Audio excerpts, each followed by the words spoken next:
শেখ হাসিনা নরেন্দ্র মোদীর ভার্চুয়াল বৈঠক কাল। পানি বণ্টন, সীমান্ত হত্যা বন্ধে আলোচনায় প্রাধান্য দেবে ঢাকা।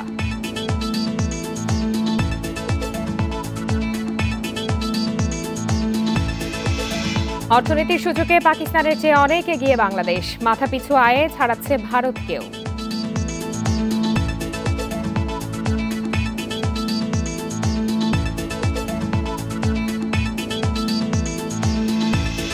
বিশ্বে একদিনে করোনায় 12,500 মৃত্যু। শিগগির যুক্তরাষ্ট্রে অনুমোদন পেতে যাচ্ছে মডার্নার ভ্যাকসিনও।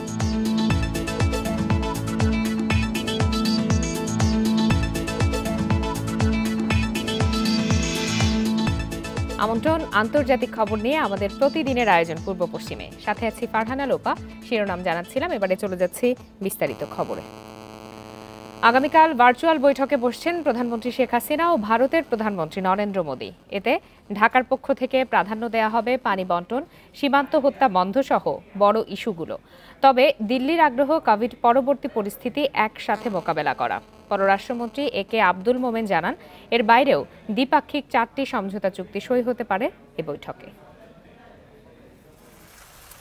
করোনা ভাইরাসের সংক্রমণের কারণে এবার বাংলাদেশ ও ভারতের সরকার প্রধানরা বৈঠকে বসছেন ভার্চুয়াল প্ল্যাটফর্মে। বৈঠক থেকে ভারতীয় ক্রেডিট লাইনের আওতায় শেষ হওয়া বেশ কিছু প্রকল্প উদ্বোধন করবেন প্রধানমন্ত্রী শেখ হাসিনা ও ভারতের প্রধানমন্ত্রী নরেন্দ্র মোদী। এর মধ্যে রয়েছে 55 বছর পর নীলফামারীর চিলাহাটি ও ভারতের কুচবিহারের হলদিবাড়ির মধ্যে রেলপথ চালু। দুই প্রধানমন্ত্রীর উদ্বোধনের পর প্রথমে মালগাড়ি ট্রেন চলাচল শুরু হবে। এরপর মার্চে যাত্রীবাহী ট্রেন চালুর পরিকল্পনা রয়েছে বলেও জানান পররাষ্ট্রমন্ত্রী। মুজিবনগরে এই যে কি বলেন না, মেহেরপুরের মুজিবনগরে অপূর্ব স্থাপনা দেখার মতো। আমরা যদি রোডটা খুলে দিই, আমরা এটা রোডের নাম দিতে চাই স্বাধীনতা সড়ক। রোড খুলে দিলে পরে আপনার ভারত থেকেও লোক আসবেন, তারা আসে মুজিবনগর দেখবেন। এই রোডটা আমরা স্বাধীনতা সড়ক 50 বছর পূর্তি উৎসবে চালু করতে চাই। ভারত সরকার রাজি হয়েছে। ভার্চুয়াল বৈঠকে কোভিড পরবর্তী সময় সহযোগিতা আরও জোরদার সহ সীমান্ত শান্তিপূর্ণ ও সুরক্ষিত করা, পানি সমস্যা নিয়ে আলোচনা করতে পারেন দুই প্রধানমন্ত্রী। এছাড়া দুদেশের সীমান্তে হাতি সংরক্ষণ, বঙ্গবন্ধু জাদুঘর প্রতিষ্ঠায় নয়াদিল্লির সহযোগিতা সংক্রান্ত সহ 4টি সমঝোতা চুক্তি সইয়ের কথা রয়েছে। আমাদের যতগুলো বড় বড় ইস্যু, আমাদের পানির সমস্যা, আমাদের এই সীমান্তের যে নিশ্চয়তা, এসবই আমরা সেখানে তুলে ধরব। We have been doing very well এইসব ব্যাপারে। আমাদের আর কিছু যদি সমস্যা থাকে, আমরা বিশ্বাস করি যে আলোচনার মধ্যে আমরা সব সমস্যারই সমাধান করতে পারব। বিশ্লেষকদের ধারণা, এই বৈঠকে করোনা পরিস্থিতি সামলানোর বিষয়টি বেশি প্রাধান্য পাবে। ভ্যাকসিনের বিষয়টা আমার মনে হয় গুরুত্ব পাবে এবং কিভাবে দুটো দেশ প্যান্ডেমিককে সামাল দিবে সেটা গুরুত্ব পাবে বেশি। আমার মনে হয় না এখানে আগে যেই সমস্যাগুলো আছে, এমনকি নাগরিক যে বিষয় এনআরসির এইসব ইত্যাদি, সেগুলো আমার মনে হয় না খুব একটা গুরুত্ব পাবে। বাংলাদেশের স্বাধীনতার 50 বছর উদযাপনে যোগ দিতে আগামী 26 মার্চ ভারতের প্রধানমন্ত্রী নরেন্দ্র মোদীকে ঢাকায় আসার জন্য আমন্ত্রণ জানানো হয়েছে। করোনা পরিস্থিতির উন্নতি হলে তিনি ঢাকায় আসতে পারেন বলে জানিয়েছে নয়াদিল্লি। Nafizullah, independent news, Dhaka. ভারত পাকিস্তানের প্রায় 2 যুগ পর স্বাধীন হয় বাংলাদেশ। যুদ্ধবিধ্বস্ত দেশের অর্থনৈতিক যাত্রা মসৃণ ছিল না তাদের মতো। তবুও অর্থনীতির নানা সূচকে বহু আগেই পেছনে ফেলেছে পাকিস্তানকে। আর 10 গুণ বড় অর্থনীতির দেশ ভারতকে সব সূচকে হারাতে না পারলেও বিজয়ের 49তম বছরে মাথাপিছু আয়ে ছাড়িয়ে যাচ্ছে বাংলাদেশ। 9 মাস যুদ্ধের পর বলতে গেলে কিছুই ছিল না। ধ্বংসস্তূপে পরিণত হয়েছিল রাস্তাঘাট, ঘর বাড়ি, যোগাযোগ ব্যবস্থা। যাত্রার শুরুতে 1972 সালে দেখা দেয় উচ্চ মূল্যস্ফীতি আর খাবারের অভাব। বৈদেশিক ভান্ডারও ছিল শূন্য। সেই বাংলাদেশই এখন বিশ্বের অন্যতম উদীয়মান অর্থনীতির দেশ। যাদের কাছ থেকে স্বাধীনতা ছিনিয়ে এনেছিল সেই পাকিস্তানি এখন আর্থসামাজিক সব সূচকেই পিছিয়ে পড়েছে বাংলাদেশের চেয়ে। শুধু তাই নয়, স্বাধীনতার 73 বছরে ভারত পাকিস্তান যা পারেনি বাংলাদেশ তা করে দেখিয়েছে মাত্র 49 বছরে। জিডিপি প্রবৃদ্ধির দিক থেকে 3 দেশের মধ্যে শীর্ষে বাংলাদেশ। মাথাপিছু জিডিপির ক্ষেত্রে পাকিস্তানকে টপকে গেছে বহু আগেই। আন্তর্জাতিক মুদ্রা তহবিলের তথ্য বলছে 2020 সালে বাংলাদেশের মাথাপিছু আয় হবে $1,888, যেখানে ভারতের হবে $1,877। একটা সময় ছিল যখন দেশে চিকিৎসা এবং সচেতনতার অভাবে শিশু মৃত্যুহার ছিল অনেক বেশি। 49 বছরে এক্ষেত্রে অবাক করার মতো উন্নতি করেছে বাংলাদেশ। প্রতি 1000 জনে ভারতে শিশু মৃত্যুর হার যেখানে 30 আর পাকিস্তানে 58, সেখানে বাংলাদেশে মাত্র 22 জন। শিক্ষার হারের ক্ষেত্রে বাংলাদেশ ভারত থেকে কিছুটা পিছিয়ে থাকলেও এগিয়ে আছে পাকিস্তানের চেয়ে। শিশুদের জন্য নিরাপদ পরিবেশ তৈরির ক্ষেত্রেও শীর্ষে বাংলাদেশ। আয়তন বিবেচনায় ভারত পাকিস্তানের চেয়ে বেশি জনবহুল হলেও জন্ম নিয়ন্ত্রণ হারে এগিয়ে বাংলাদেশ। গড় আয়ুর ক্ষেত্রেও বাংলাদেশ থেকে পিছিয়ে ভারত পাকিস্তান। দারিদ্র্য সীমা বিবেচনায় 3 দেশের মধ্যে খুব বড় পার্থক্য না থাকলেও দারিদ্র্য বিমোচনে বিশ্বের রোল মডেল এখন বাংলাদেশ। আমাদের সমস্ত কর্মকাণ্ডে সবচেয়ে বড় গুরুত্ব পেয়েছে দারিদ্র্য দূরীকরণ। পাকিস্তানের এখনো যারা দেশ পরিচালনা করেন তারা মানুষের প্রতিনিধি নন, তারা আর্মির প্রতিনিধি এবং তারা আর্মির স্বার্থটাই বেশি দেখেন। বিদ্যুতের সুবিধাভোগীর হারেও ভারত পাকিস্তানকে পেছনে ফেলেছে বাংলাদেশ। এবারে যে একটা 7 ইকোনমিক জিডিপিতে যোগ হয়েছে, এটা সবচেয়ে বড় ভূমিকা রেখেছে কিন্তু পিছন দিকে বিদ্যুতের কারণে শিল্প বেড়েছে, বিদ্যুতের কারণে যা সকলের ঘরে আলোকিত হয়েছে, মানুষের সাহস সঞ্চয় হয়েছে, মানুষ উৎফুল্ল হয়েছে কাজের মধ্যে ঝাঁপিয়ে পড়া। তৈরি পোশাক রপ্তানিতেও ভারত পাকিস্তান থেকে এগিয়ে বাংলাদেশ। রপ্তানি আর প্রবাস আয়ে ভর করে বিজয়ের 49 বছরে এসে পাকিস্তানের তুলনায় দ্বিগুণ হয়েছে বাংলাদেশের বৈদেশিক মুদ্রার reserve. Shariful Islam, independent news, Dhaka. বিশ্বে কমছে না করোনা ভাইরাসের প্রকোপ। একদিনে মারা গেছেন 12,500-এর বেশি মানুষ। এ নিয়ে মোট প্রাণহানি ছাড়িয়েছে 16,40,000। নতুন করে ভাইরাস পাওয়া গেছে প্রায় 6 লাখ মানুষের দেহে।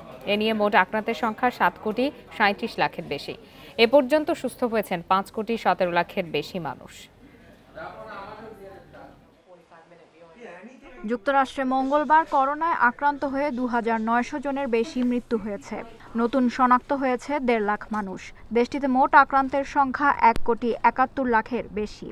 বড়দিন উদযাপনের আনুষ্ঠানিকতায় জনসমাগম বেশি হলে দেশটিতে সংক্রমণ ও মৃত্যু আরও বাড়তে পারে বলে শঙ্কা বিশেষজ্ঞদের। লস অ্যাঞ্জেলেসে বর্তমানে 100-র কম আইসিইউ বেড খালি আছে। আগামী সোমবারের মধ্যে সেখানে কোনো আইসিইউ খালি থাকবে না বলে শঙ্কা হাসপাতাল কর্তৃপক্ষের। ফ্রান্সে গত 24 ঘন্টায় 11,000 করোনা রোগী শনাক্ত হয়েছে।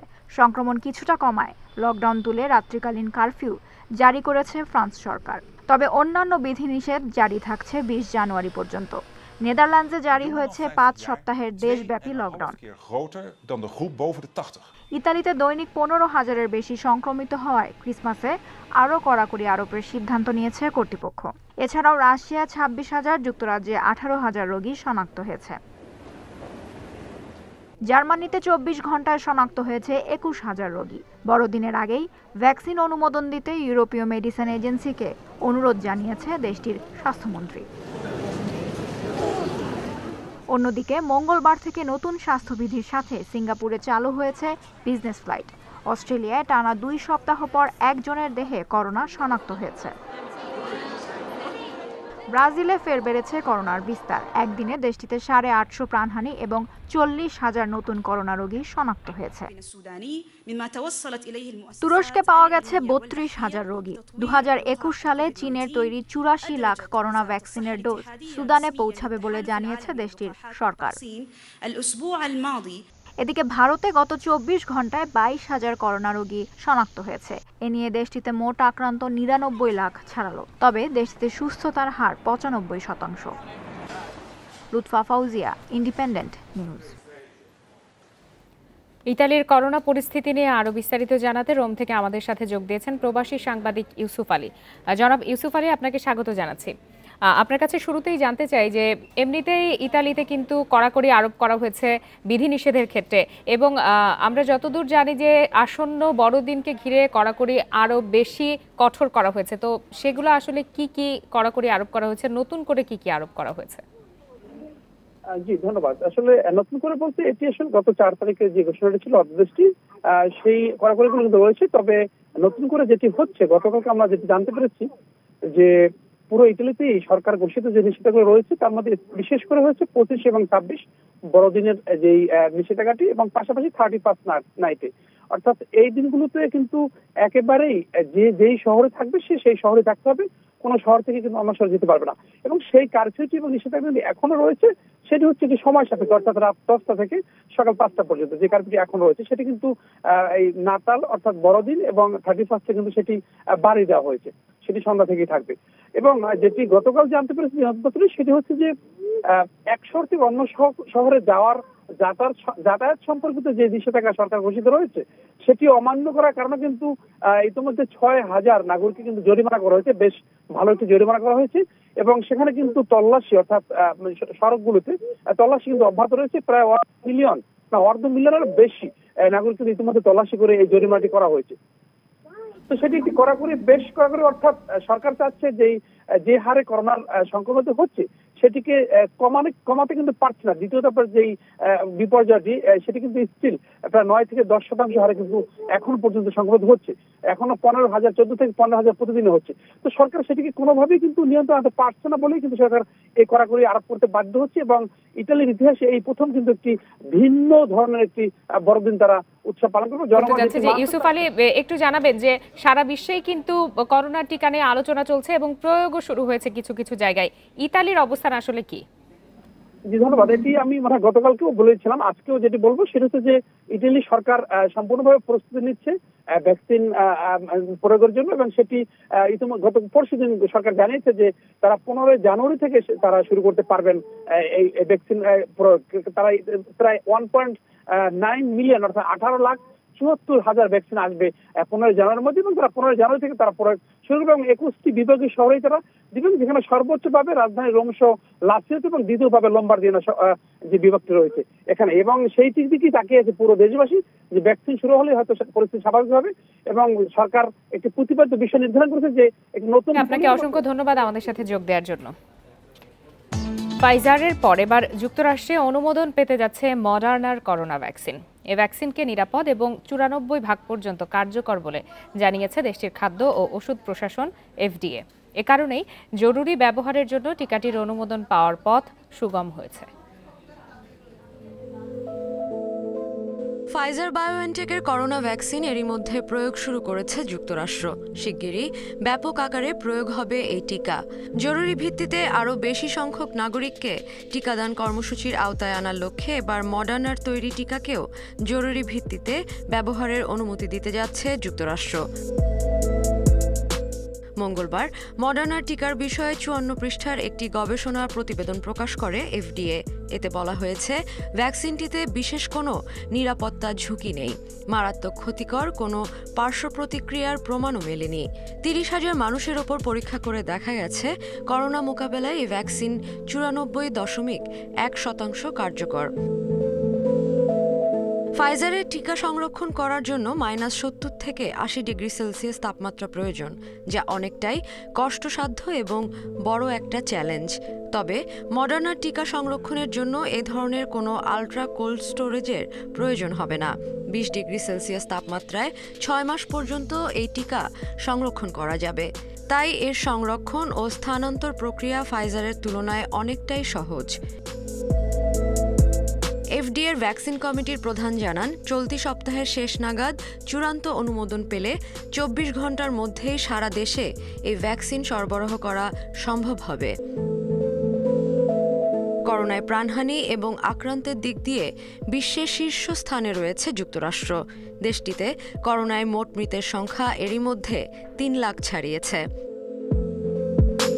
সাদিয়া ফ্রেন, ইন্ডিপেন্ডেন্ট নিউজ।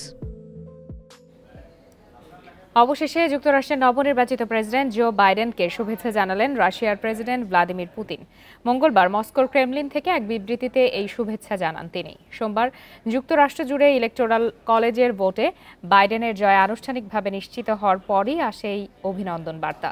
বিবৃতিতে বাইডেনের সাফল্য কামনা করেন পুতিন। পাশাপাশি বাইডেনের সাথে সব ধরনের সহযোগিতা ও যোগাযোগের জন্য মস্কো প্রস্তুত রয়েছে বলেও জানানো হয়। এছাড়াও রাশিয়া এবং যুক্তরাষ্ট্রের মধ্যে নানা বিষয়ে মতবিরোধ থাকা সত্ত্বেও বিশ্বের নিরাপত্তা ও স্থিতিশীলতা রক্ষায় অনেক সমস্যা সমাধানে একসাথে কাজ করার আহ্বান জানান পুতিন। ৩ নভেম্বরের মার্কিন নির্বাচন শুরুর পর 4 দিনের মাথায় প্রয়োজনীয় ইলেকটোরাল ভোট পেয়ে নির্বাচিত হন বাইডেন। সে সময় বিশ্বের বহু দেশ তাকে শুভেচ্ছা জানালেও নিশ্চুপ ছিল রাশিয়া। আগামী বছর ভারতের প্রজাতন্ত্র দিবসের অনুষ্ঠানে প্রধান অতিথি হিসাবে আসছেন যুক্তরাজ্যের প্রধানমন্ত্রী বরিস জনসন। মঙ্গলবার ভারতের পররাষ্ট্রমন্ত্রীর সাথে এক বৈঠকের পর যুক্তরাজ্যের পররাষ্ট্র সচিব ডমিনিক রব এ বিষয়টি নিশ্চিত করেন। তিনি বলেন, বরিস জনসন আগামী ২৬ জানুয়ারি ভারতের প্রজাতন্ত্র দিবসে প্রধান অতিথি হওয়ার আমন্ত্রণ গ্রহণ করেছেন। এর আগে আগামী বছর G7 সামিটে ভারতের প্রধানমন্ত্রী মোদীকে আমন্ত্রণ জানান বরিস জনসন। তারই পাল্টা সৌজন্যতায় কয়েকদিন আগে ব্রিটেনের প্রধানমন্ত্রীকে ভারত সফরে আমন্ত্রণ জানান মোদি। এই সফরে দুই দেশের সম্পর্ক আরও সুদৃঢ় করার পাশাপাশি কূটনৈতিক, ব্যবসায়িক এবং ভূ রাজনৈতিক বেশ কিছু বিষয়ে দ্বিপাক্ষিক চুক্তি স্বাক্ষরিত হওয়ার সম্ভাবনা রয়েছে বলে জানিয়েছে ভারতীয় গণমাধ্যম। এর আগে ১৯৯৩ সালে শেষবার ভারতের প্রজাতন্ত্র দিবসে আসেন ব্রিটিশ প্রধানমন্ত্রী জন মেজর। তারপর প্রায় ৩ দশক পর ভারতের প্রজাতন্ত্র দিবসের অনুষ্ঠানে আসছেন কোনো ব্রিটিশ প্রধানমন্ত্রী।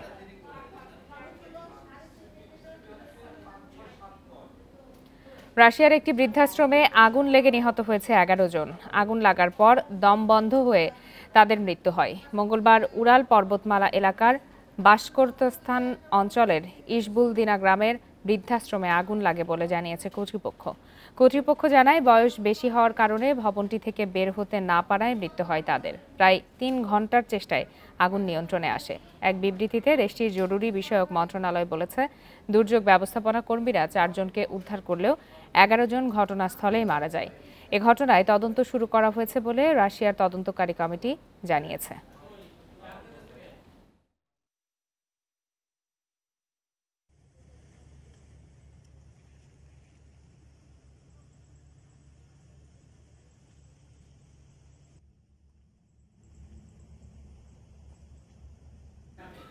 শেষ করছি আজকের পূর্ব পশ্চিম। ইন্ডিপেন্ডেন্ট টেলিভিশনের সব খবরের আরও বিস্তারিত জানতে চোখ রাখুন ফেসবুক, ইউটিউব বা টুইটারে। এতক্ষণ সাথে থাকার জন্য সবাইকে ধন্যবাদ।